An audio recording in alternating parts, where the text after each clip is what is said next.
Hello and welcome to Lecture 5 of Managing the Customer Experience in Healthcare and Hospitality Services class. The topic for today is Customer Journey Mapping. Today we will expand our conversation about customer experience and patient experience, and we'll try to define experience through the lens of customer journey.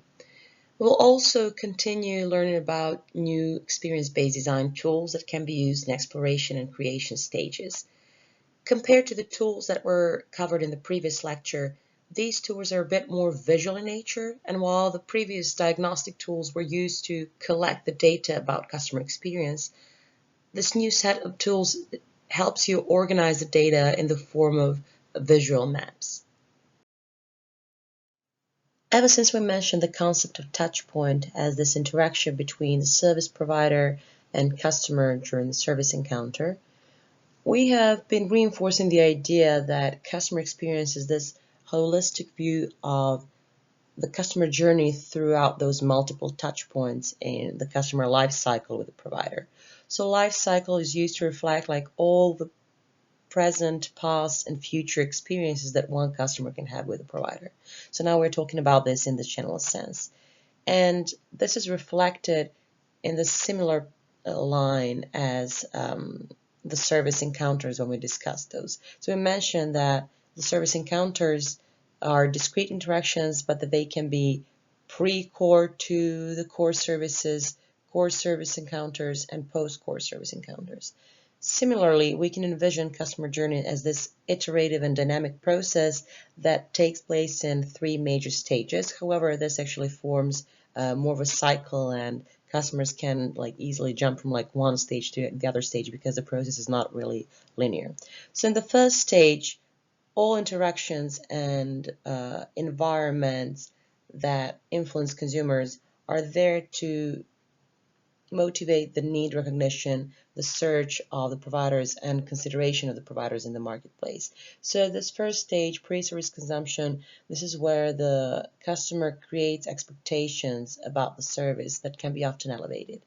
In the second stage, called service consumption stage, is where the interactions during this consumption event evolve, and they are kind of more related towards the acquisition of the accompanying product and experience of the service itself and payment. So this is kind of the core experience stage. And then in the third stage, interactions are kind of related to the post-consumption engagement, which has the potential to extend throughout the customer life.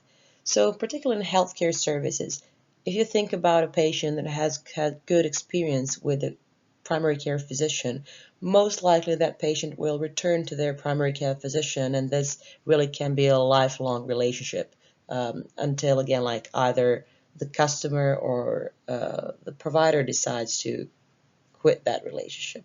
So in this stage, it is really important that satisfaction is formed as a evaluation of the service, and this stage is also fruitful ground for the relationship formation between the provider and the customer. So because of this complexity of the provider-human interactions in the healthcare context, there are a lot of times when it is believed that the customer journey just ends right where this core service consumption stage ends, and frequently hospitals and other healthcare organizations do not follow up with the patients in an appropriate way, although changes have been pushed in the past few years. So if you take a look at the next slide, you will see an example of how customers, or in our case patients, can be followed up in an appropriate way so that their service experience with the healthcare organization seems to be more genuine and can convey the idea that the healthcare organization actually takes care of the patient even in this post-service consumption stage.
When designing patient experiences, it's important to understand what are different touch points during the patient journey and whether they're mostly driven by the patient itself or by the provider, or in this case, like your organization, or potentially one of the partners or external actors in the patient journey process. So we can differentiate four different types of the touch points. The first ones are provider-owned, or we call them sometimes brand-owned touch points. They're designed and managed by the provider, and they're under the direct control of the provider. So in this case, whatever you create as a healthcare organization in your value propositions, any advertising or any stimuli on the website are considered to be the provider-owned touchpoints.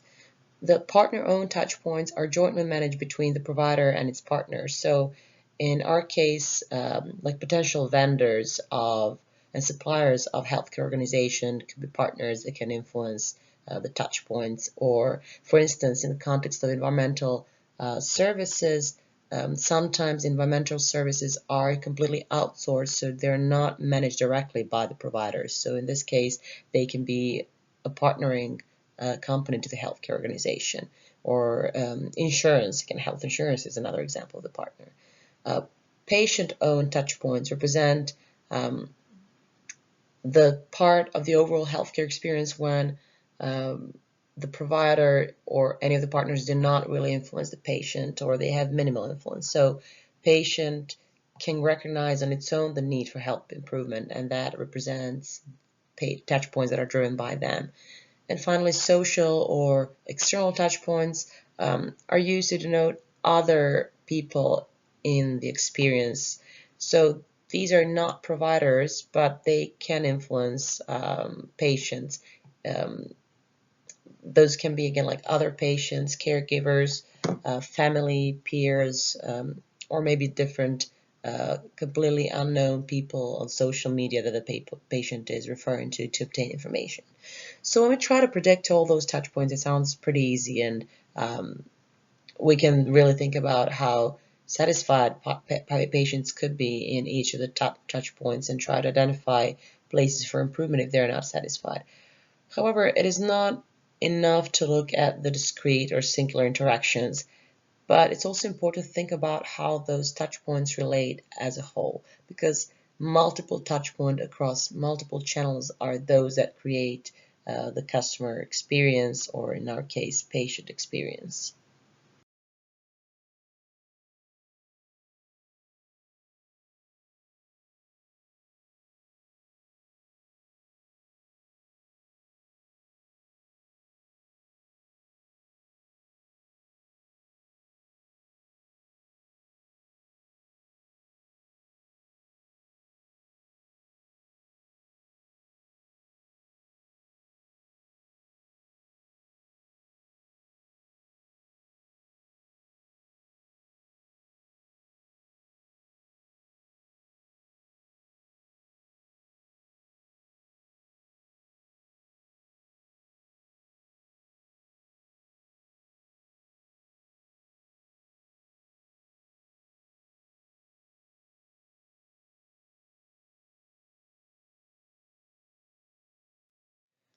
If you remember our action plan from previous lecture for experience design, so we're still in this exploration stage, and although these tools can be used in other stages, and a lot of times in the design process you would come back and return and update these diagrams, these tools are particularly important in this exploration stage because they help you visualize the information that you've gathered by using different diagnostic tools with patients or with other service employees.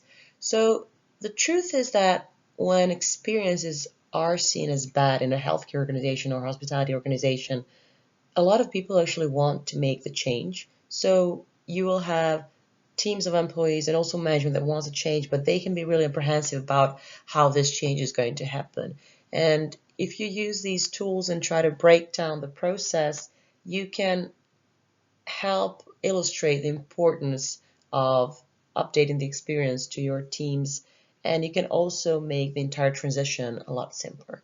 So these presented tools in the form of stakeholder maps, personas, customer journey maps. Storyboarding can help healthcare and hospitality providers have a better understanding of how to create seamless experiences.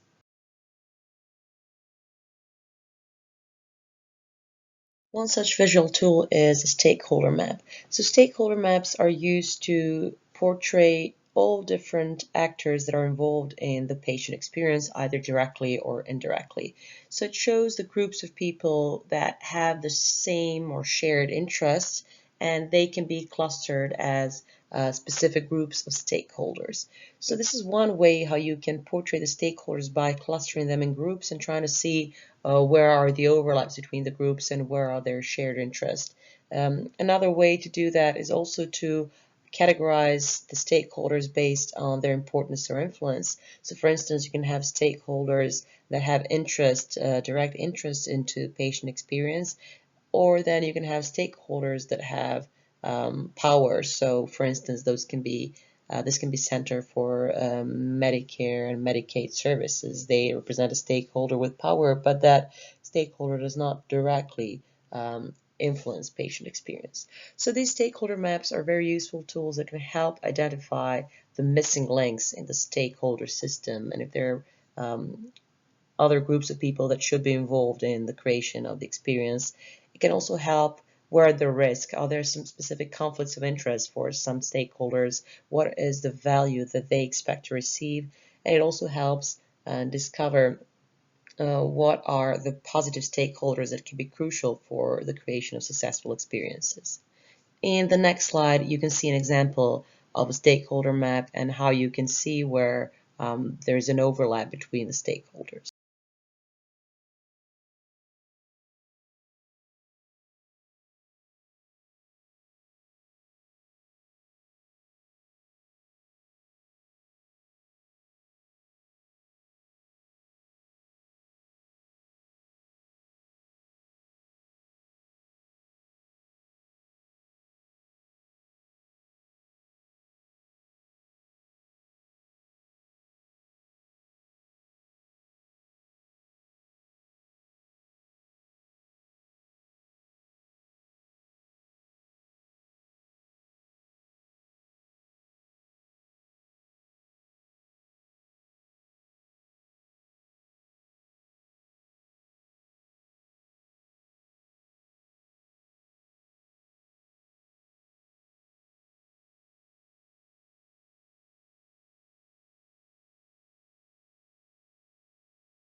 Another useful visual tool, personas, also helps you classify people based on their shared interests, but these are used specifically to create the fictional profiles of your patients. So personas should represent your target market that is given a name and a brief description, which kind of helps you connect better with that group of patients. So it doesn't need to be only your average patient. You can actually have multiple persona profiles depending on the target market of your healthcare organization. The idea of personas is to create the characters that are based on the information that is gathered from your observations, interviews, or focus groups, or any other diagnostic tools that you are using to collect information about your patient experiences. When creating a persona profile, you can be very creative. You can give them names or create a story about who they are, how old they are, where they live, what is their income, race, job, like different sorts of demographics. You can also include some personality traits or moods. You can discuss, and you should discuss, what are their healthcare concerns and goals. Also, important thing is to note whether they visit a healthcare organization alone or with a family member, whether they have other needs that are not healthcare related, what are their fears and challenges. So to do that and to have your persona to be as the least abstract as it can, you can also use photos or drawings or even caricatures to showcase them. Another interesting addition to the persona profile can be the use of anecdotes or quotations from the interviews that you've gathered with the patients. So, generally, in your healthcare organization, you will have multiple persona profiles. And all of these are very useful because they really make your patients to be less abstract when presented in the form of this aggregated profile. And even though they're a fictional character, you can connect better with them. So, for instance, let's think about our OSU Wexner Medical Center that is here on campus. Um, for instance, OSU Medical Center can receive like a large number of student athletes that are playing sports here on campus. So one type of a customer profile, or in this case patient profile, can be called Jessie, and she's a young female athlete in her early 20s who got injured while playing sports and is concerned about how her injury might reflect on her career. Another group of patients could be elderly patients, and you can display them by using a name Charlie as an elderly gentleman in his mid-70s who is suffering from, let's say, Parkinson's disease, and his condition worsens in age, and he's really worried about how his late life is going to turn out with his condition. So here I specifically talked about patient personas, but in some stages of design experience, it would be useful also to apply the same tool to the staff in your healthcare organization. You can even create staff personas and see how your staff personas and your patient personas are compatible, and you can also understand how they interact with each other throughout different touch points.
So the next few slides are just examples of patient or staff personas, so you can kind of have an idea how this persona profile should look like. If you go to notes in some of the slides, you can even find additional information that can help you at the time when you're supposed to create your own persona profile.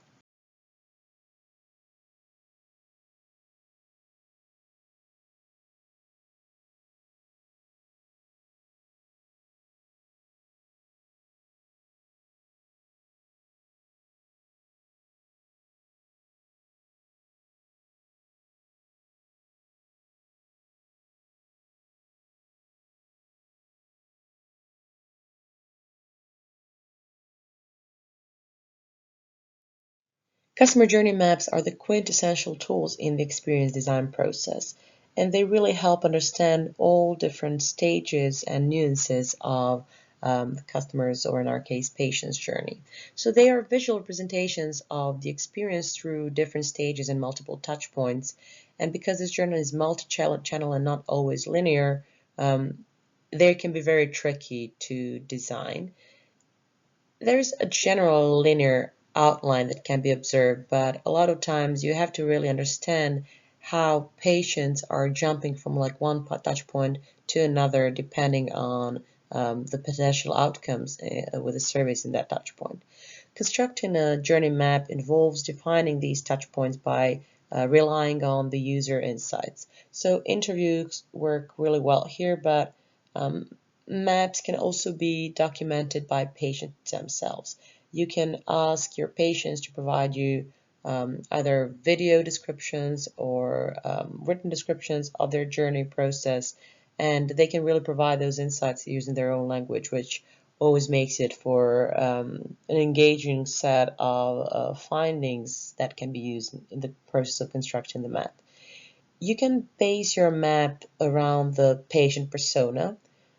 So you can come up with your own target market persona and then use this persona to base a map. Or in the applied context, you can ask your patients to create this map themselves for you. You can just give them an overall kind of outline what information they should include in the map. So this way you can have a chance to empathize more with the patients and personalize the map. You can also add photos, quotes, comments. So here on the right side of the slide, you can see what is the purpose of these maps and what is the information that you should gather from them. I think it's very important to identify those specific micro experiences in the journey process and explain the circumstances when patients are following the path of the journey, and when is that the moment that that path is broken because of some failure that happened. So journey maps can be really useful to reveal the gaps in the services based on the patient expectations.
There is no recipe for creating a journey map. I'm going to show you just a couple of examples of different types of journey maps here. So the first one is the existence state journey map, and it is used to showcase what patients do, think, and feel when interacting with your healthcare organization today. So this is what really falls under this exploration stage of the experience design action plan. The second type of map is day in the life map, and this map is more of a descriptive walkthrough of patients' typical daily activities.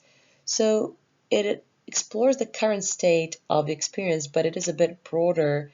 It observes the patient persona in their daily activities outside of the healthcare organization. So it does not always include what patients do when they're interacting with your healthcare organization. I find this map to be more useful for some counseling or mental health clinics, outpatient therapies, rehabilitation clinics, or hospices, like nursing homes and senior living facilities, because it provides a more detailed background information about the patient and what are the processes in their daily lives where your healthcare services can help out and assist. The future state maps are used to illustrate what patients will do and how will they interact with the future, with the organization in the future. So it is best used in the creation phase of experience design process when the concept of the service is being developed or is revised and new services or changes to the current services are introduced. So you can compare that the existing state map with the future state map, and you can actually use the existing state map as a foundation for future state map, but you will just add those innovative service procedures in the future state map. Creating this map is not a solitary process, and it's really rarely the case that one person creates the map. It needs a team of leaders, or at least input from multiple departments that are interacting with each other. Um, some of the obstacles in this creation process are that the views of the team members in the journey mapping can be limited. So what each leader believes is the most essential is not always the most essential for the patient. A lot of team members can be selfish and only interested in portraying how a journey map affects their own role or the role of employees in their department.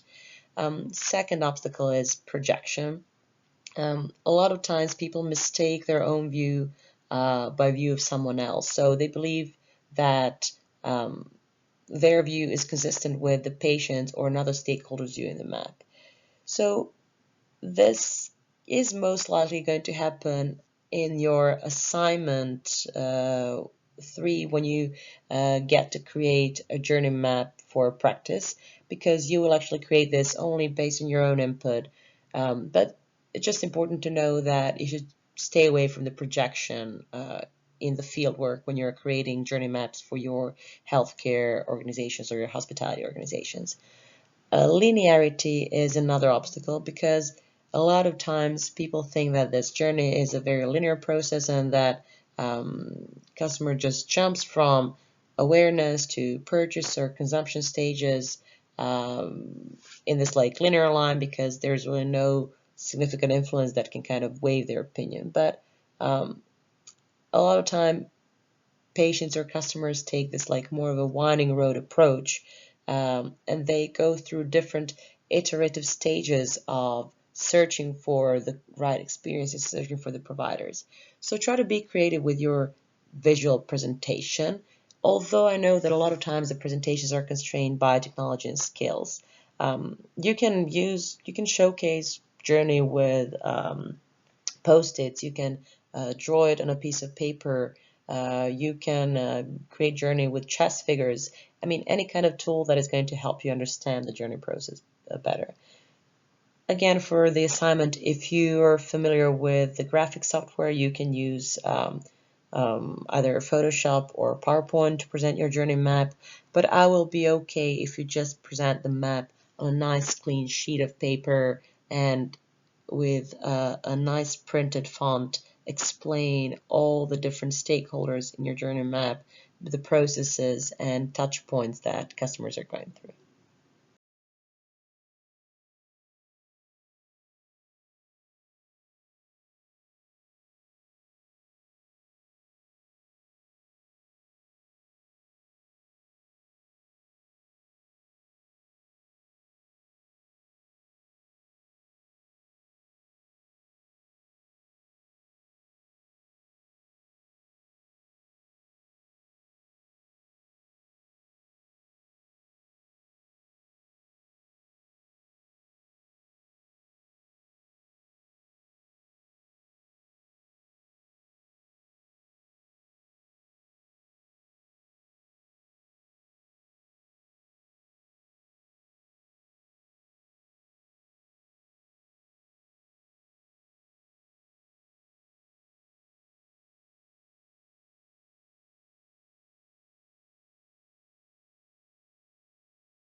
For your assignment, you can refer to this journey map template or any of the other examples that I've provided here in the following slides. So I will also provide a PDF version of this map on Canvas, and you can print out on a piece of paper and just like put like a clean white sheet and try to like neatly draw these diagrams and fill them in based on the journey of your patient persona. So you'll be asked to come up with your own patient persona and then to create the journey map for that persona. Now this journey can take some elements of the inpatient service that you were describing for your service blueprint assignment, but it doesn't need to be the same thing. You can also take another service if you think it's going to be more convenient for you to do that. There are multiple versions of the journey maps, and the entire chapter called Experience Maps in Brian Solis's textbook shows examples of journey maps for different services. So I only displayed those maps that pertain to healthcare to you. One of the interesting kind of ways to organize the map is this doing, thinking, feeling framework that is kind of, you can classify the specific acts that the patients and other stakeholders are doing, what the patients are thinking, and how they're feeling at the moment. So I think it's important to reinforce the emotions in the journey map process. Unlike the service blueprint, which is very much process oriented and is talking about those interactions, and it's pretty much like helping you organize the service in terms of, okay, these are the standard operations that different employees have to do. This journey map should also cover this entire like life cycle of customer and think about like what is going on with the customer before they actually reach the premises of your healthcare organization. What are they going through in this like post-service process? And it should really reinforce the idea, it should reinforce their emotions, because we talked about how empathy is important for experience design. Trying to predict patients' expectations and their emotions in the journey process is going to help you design the services better, so you can mitigate negative emotions as much as you can in specific touch points.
While the previous three tools, stakeholder maps, personas, and journey maps, are most frequently used in this exploration stage of the experience design, storyboarding is the graphic or visual tool that is predominantly used in the second stage, creation. So this is about conceptualization of the innovations to the service process and the experience that you're trying to implement in your healthcare organization. So storyboards are meant to tell stories to immerse the audience in the character's journey. So they are really a technique that is used from the filmmaking industry and from Walt Disney, who actually was the first to develop storyboarding. They kind of represent sort of a comics books approach, but they're very useful in the business world to kind of express the idea and show how this ideal future journey should look like. So now when I was saying that journey is not a linear process, storyboarding should be kind of a pretty linear set of illustrations accompanied by some explanations and text, and they can be useful in this prototyping stage. What is a prototyping stage? It means that at that point you've already established what are the problems with the experience that your patients are going through, and you're trying to come up with ways to mitigate the negative experiences. So in this case, you will create this like ideal experience and showcase to your team, to your employees, what are the steps that they should do to enable that experience to happen. So they can be an effective tool used to communicate the service experience to your employees, to your team, but they can also be a useful way to showcase the experience to patients to familiarize them with the process. If you remember that the talk about the realistic service preview from the service encounters lecture, now storyboarding is a technique that is also used in the realistic service preview, so you can use it again like to showcase the services to your patients. The important thing about storyboards is that they should be sincere and believable. So they should revolve truly around faith and self-judgment so that patients can easily imagine themselves in those stories, and that the service employees or service staff can really connect with the patients by looking through the story. So they rely heavily on visual language. So you can think about again like this creation of a comic book and frames that should convey how your patient persona thinks and feels in each frame in this stage of the process. I will just provide you an example of one storyboard on the next slide, but you can also consider different processes for services and information that can be added in the storyboards once you decide to create them in your own organization. This particular storyboard is the storyboard from Seattle Children's Hospital, and it showcases children's surgery. So Seattle Children's Hospital uses the storyboard as an illustrated example that supports the explanation of the processes of surgery during the internal staff meetings. However, they also use this board to showcase all the complicated and often frightening steps of the children's surgery to the children itself and to the parents of the children. With this slide, I will stop for today because all the information that you need for the assignment can be obtained in this first 20 something slides. From next week, we will discuss more about the outcomes of experience, and we will think about later on about the procedures that can be used in the design process to generate the benefit outcomes of the patient experience.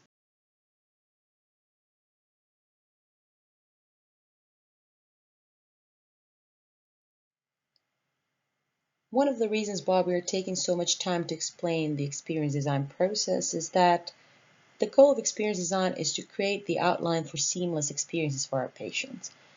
Now, because the experiences are subjective and very difficult to observe directly, we have to rely on directly observable outcomes of experience to understand whether our changes into patients' experience have yielded any significant improvements. So, until the rest of this lecture, we will focus on explaining different outcomes of experience, because by knowing which outcomes we want to achieve, we can modify our experience design process to yield those outcomes. Now, surprisingly, health outcomes are some of the outcomes that are a consequence of good patient experience. And there have been a lot of studies that were showing the association between the health outcomes and HCAHPS scores. So as you remember, HCAHPS scores had a significant portion that was assessing patients' reported experiences with even with non-clinical services and with some interpersonal aspects of care. So for instance, it was shown that there was a correlation between high HCAHPS scores and some health outcomes such as better adherence to treatments. Thinking about the adherence to treatments, it really depends on the level of understanding between the provider and the patient. So if there's a language barrier between the provider and the patient, that prevents the patient from following the treatment because they're simply not sure what to do. So interpersonal communication in terms of the different methods, how you can convey the information to patients, the language that is being used that is not completely following the medical terms is something that can definitely generate better adherence to treatments. The second health outcome was increased patient engagement. So patient engagement indeed includes patients that are interacting with their provider, that are asking questions about the treatment. They're showing interest in self-care, and on their own, they're initiating actions to promote that care. So if their experiences with the provider have been generally positive, they will be more likely to engage in their self-care, in other sorts of like preventative methods to promote again like their health. Emotional health is another health outcome that is a consequence of good patient experience, and this is reflected in the patient's better coping with stress, or they tend to learn how to maintain positive emotions and generally have like better emotional control, which is something that patients with overall bad experience have not really shown. Now, there was again like also another a bit more controversial health outcome, which was better recovery from discomfort and concerns. As you might have guessed, patients are going through significant amount of pain during some complicated healthcare procedures, and there are a lot of methods that are being applied aside from the medications to alleviate their level of pain and discomfort. So there were a couple of kind of scientific studies that were showing that patients that perceive their care to be patient-centered report lower level of discomfort than the patients that perceive the care as not patient-centered. And this might be a very subjective finding, so I wouldn't really hold this to be kind of a norm, but I think that it can be applied to some of the conditions where that are not as severe, where patients are not experiencing significant amounts of pain. So it might be the case that by simply then feeling that the healthcare organization is organized in such way that it takes care and is focused on patients in providing them good experiences, they might subjectively report like lower level of discomfort and concern.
Aside from health outcomes, one of the most important outcomes of good patient experience is patient satisfaction.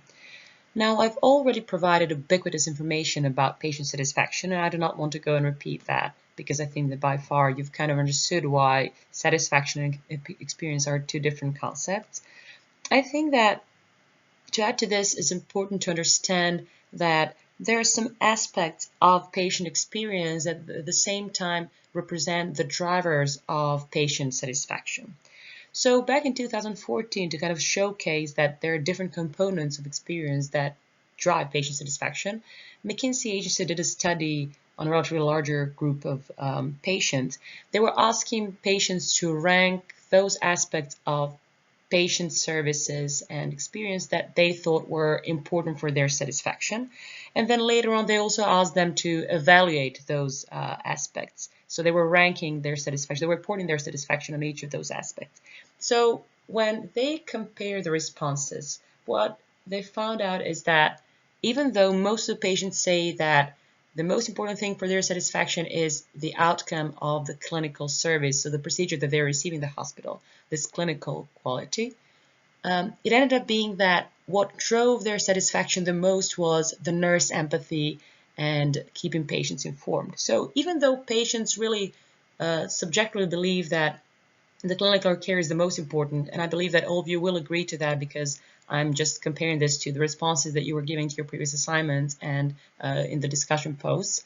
It seems that like subliminally there are other aspects, like more like interpersonal aspects of care, of patient experience that are driving patient satisfaction.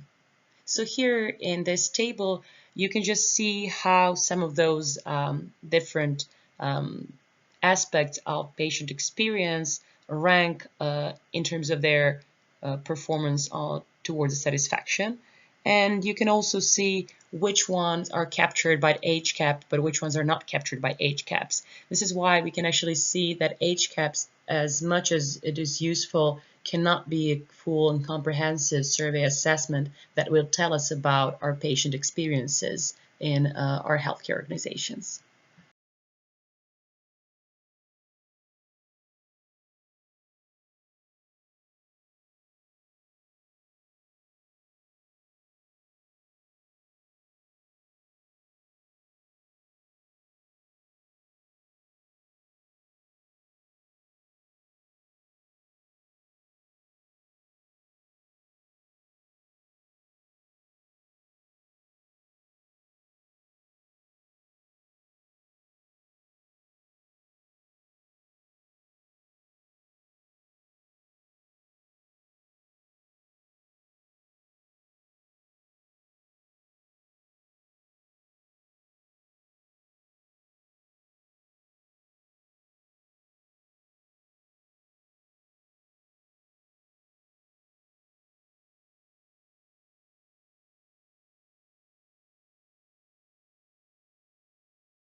The third desirable outcome of patient experience is trust.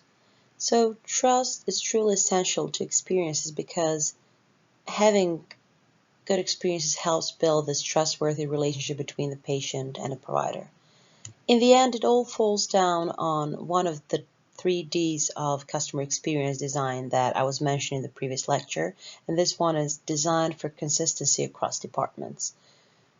A lot of times, because patient journey is a very complicated process that consists of multiple encounters and touch points, patients can receive misleading information which diminishes their trust.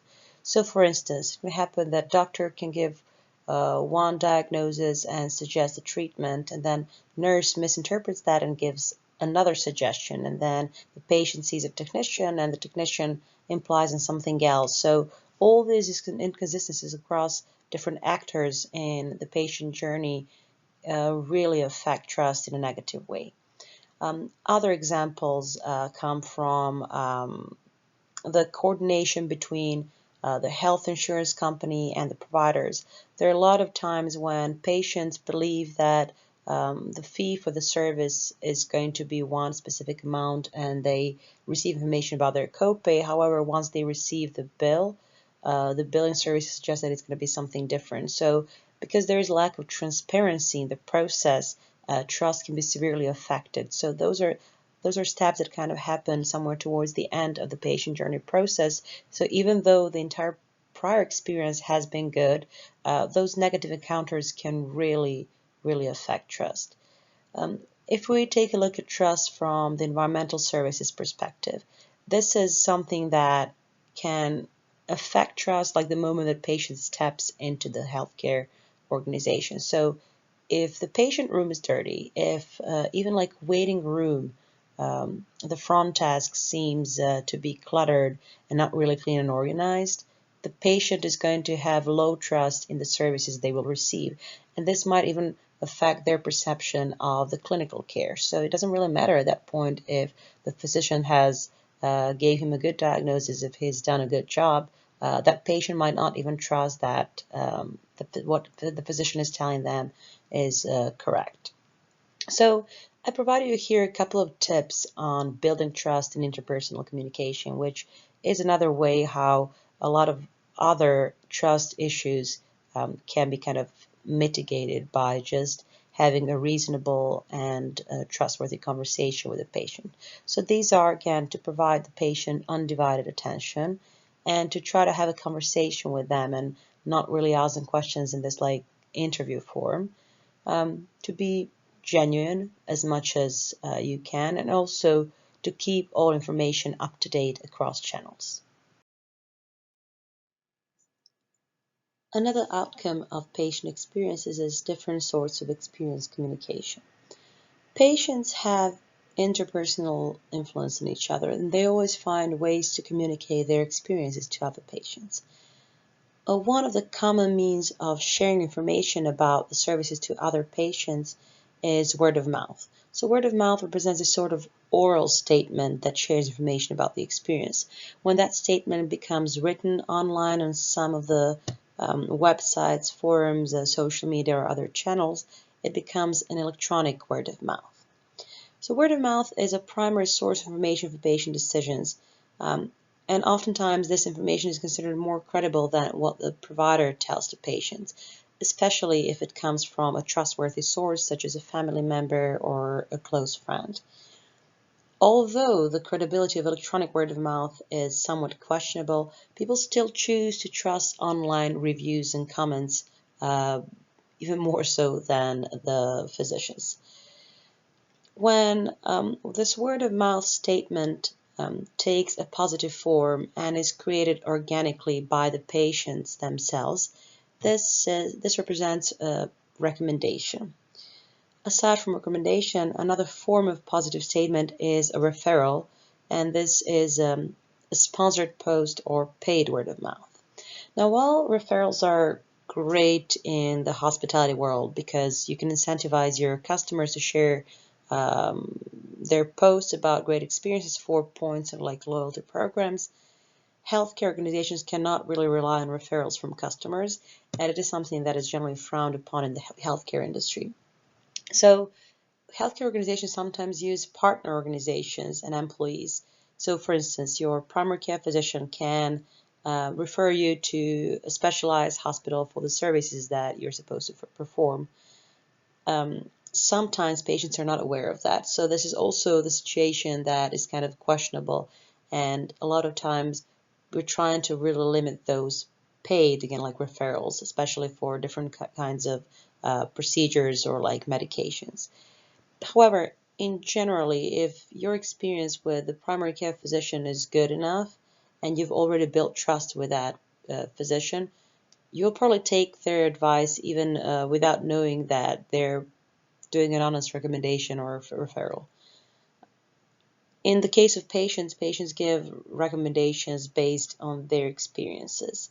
And while the interpersonal communication is important for recommendations, those recommendations can also be driven by ambience, cleanliness, the quality of meals, recreational activities at the healthcare facility. So it's not only interpersonal communication that affects the overall word of mouth.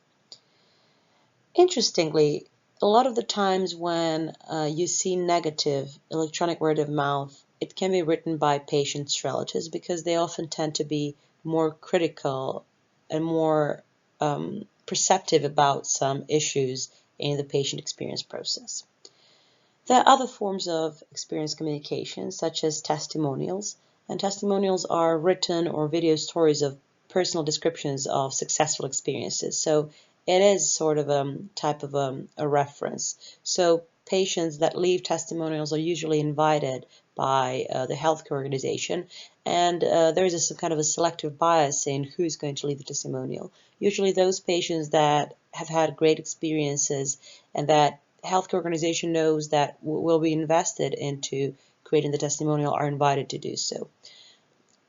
You would be surprised how much information about your healthcare organization you can find on different forums, online communities, or social media, and this can be even sometimes outside of the healthcare organization's social media pages. So for instance, if you even Google, if you're working in a healthcare organization and you Google the name of your organization and type Reddit, you'd be surprised to see what kind of conversation and what kind of word of mouth can be spread on those kinds of communities. And finally, once the entire experience communications are summed up, all those that come from the patients, other forms of referrals, the stakeholders, that all comprises the overall reputational information about your healthcare organization. So this kind of represents both positive and negative experiences. So this is why it's important to consider word of mouth and experience communications in generally as an outcome of experience, because no matter what kind of steps you design in your experience design process throughout the patient journey, there probably won't be a way that you can prevent some of the negative experiences to appear online. Here are some of the recent statistics taken from the Doctor.com 2018 survey that show how electronic word of mouth, so in generally online presence of healthcare organizations, affect patient decision making when choosing a healthcare provider. So as you can see, 80% of patients use internet when choosing a healthcare provider, and they're comparing those online reviews. So it used to be believed that only younger patients would be the ones to do so. However, this survey found that 76% of respondents were over 60. So they've also made their decision by using online resources. And what was also interesting for me is that 63% of respondents decide to choose one provider over another because of the amount of online presence, which means that if your healthcare organization has low online presence, does not have enough social media channels, does not have enough patients that are leaving online reviews, it means that the patients will generally believe that there aren't enough credible sources to choose from, and they won't be willing to select you as a provider. So just by looking at some of these statistics, it is important to understand that the electronic word of mouth and different sorts of, again, like digital marketing strategies, or again, like experience communications that are left online, are really impactful and can sway the patient at any stage of their patient journey.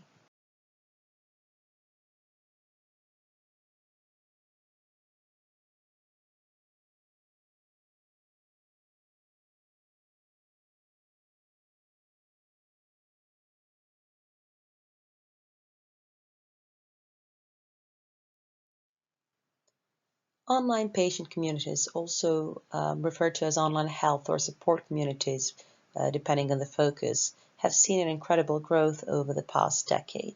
So patients use those online communities to discuss their symptoms, their treatment, their progress, but they can also use them to refer their healthcare provider for the specific condition. One of such communities that if it's not the first one, then it is one of the first that have appeared online. It's called Patients Like Me. So Patients Like Me was a community that was founded by the brothers of a patient called Stephen Haywood, who was diagnosed with ALS when he was very young. So his brothers were very frustrated with being unable to find enough information to guide their decisions in terms of their brother receiving the treatment. So they've created this community with the aim to connect the patients that were suffering from ALS. However, later on, the community became very successful, and it involved a lot of other discussions about other conditions, as well as research resources, different sorts of healthcare providers, and generally I think that even nowadays they're sponsoring some studies. So other way less popular way of involving patients and engaging them online is through social media. Unless patients decide to create their comments and compliments in an organic way in the forms of electronic word of mouth and social media, it is very difficult to engage them. They usually have lower engagement on social media profiles with healthcare providers than with any other sorts of services. They mostly would engage with the healthcare provider for some events and campaigns, and the only time when the greater engagement can be expected is during the public health crisis, such as Ebola or Zika. So even though those are limited circumstances, it is important for the healthcare organizations to provide useful resources, because this can be a way that can like trigger this like first moment of truth between the patients and the providers. So by them again like receive information from you, they might actually build more trustworthy relationship with you as a provider, and they may choose you for the upcoming services.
Last but not the least outcome of patient experience is retention.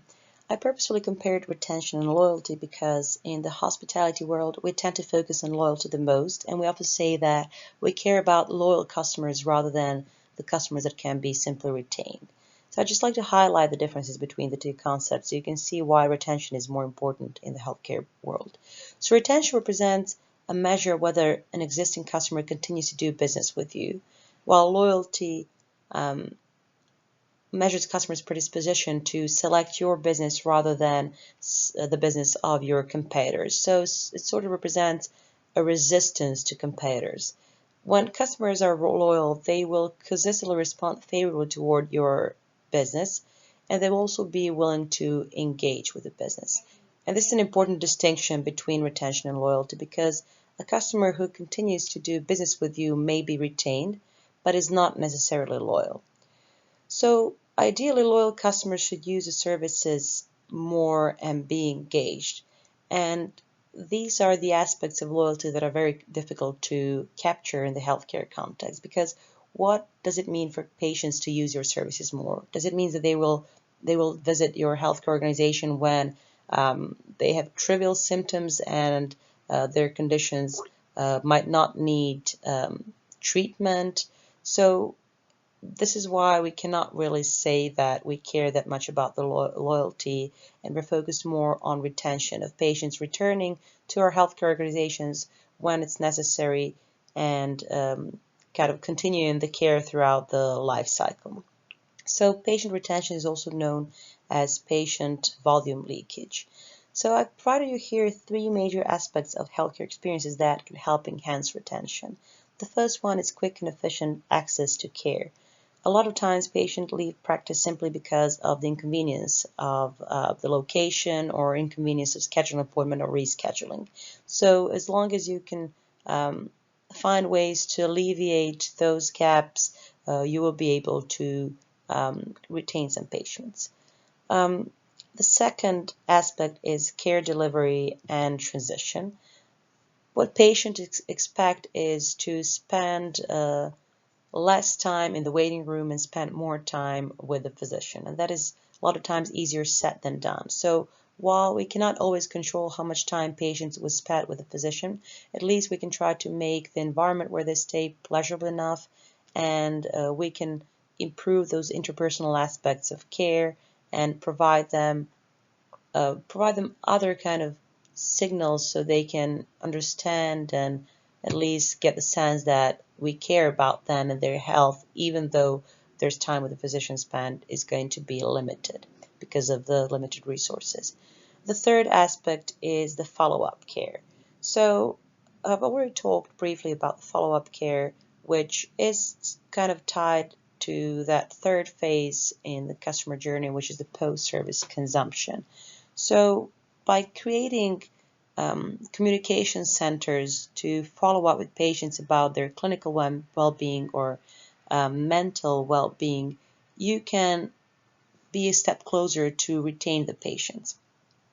A lot of the times, patients simply want their care to continue after they've been discharged from the hospital or after the completion of the treatment because it means that this is something that helps them understand that the hospital cares about them. So finally, after we've gotten ourselves familiar with different outcomes of experience, I'd like to mention that these outcomes are equally important and that by providing good experiences, most likely you'll be able to capture all these outcomes. However, when identifying the gaps in the service delivery process in your patient journey, try to identify those gaps that will be able to affect those outcomes with the highest amplitude. So meaning that with your investments and resources, you should first focus on improving those encounters and improving patient experience in those touch points that really make the strongest impact on the outcomes of experience. One of those outcomes is definitely going to be experience communication. So word of mouth, online word of mouth will probably be something that you will be able to capture easily. And it is a very useful outcome because it also helps you reinvent and go back to your journey process and redesign your services.